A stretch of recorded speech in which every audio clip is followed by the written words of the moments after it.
Can we trust God? This is a question we ask all the time.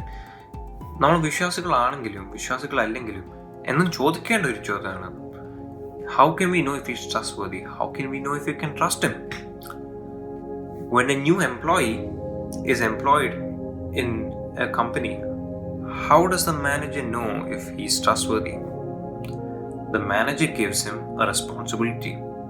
And if the employee fulfills that responsibility consistently and truthfully, then the manager can know if he is trustworthy.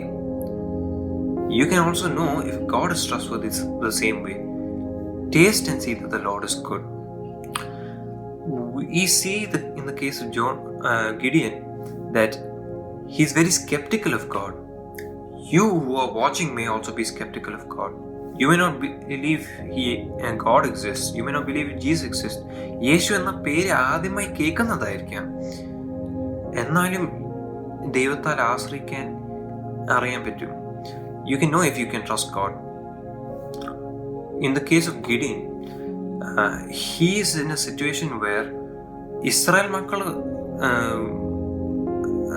പ്രയാസം എടുത്ത് വളർത്തിയ കൃഷികൾ മിദ്യാന്മാർ തട്ടി കളയുന്നു.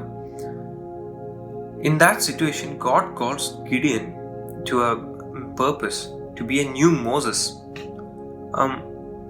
But he asks, how can that be? You say God is with us. God is surely not with us. Look at the evil around us. We keep suffering. How can that be?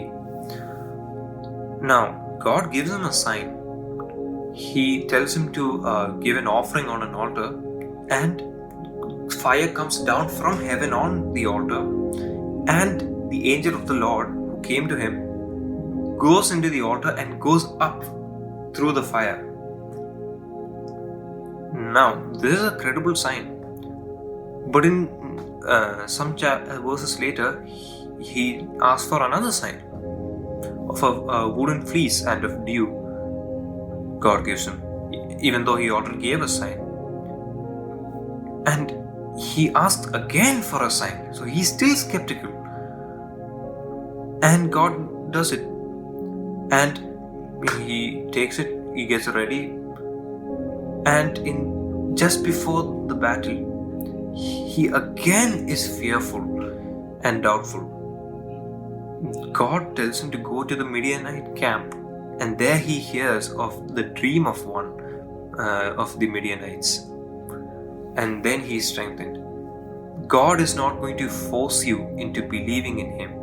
He gives you the choice of whether you want to believe in him. He is surely there, and he surely wants to know you as a father knows a son. ഒരു പിതാവ് തൻ്റെ മകനെ സ്നേഹിക്കുന്നത് പോലെ കർത്താവും നിന്നെ സ്നേഹിക്കാൻ വിചാരിക്കുന്നു. But if you want to follow him, that's up to you. Till now, the question still remains of Jesus asking you, will you follow me? What is your response?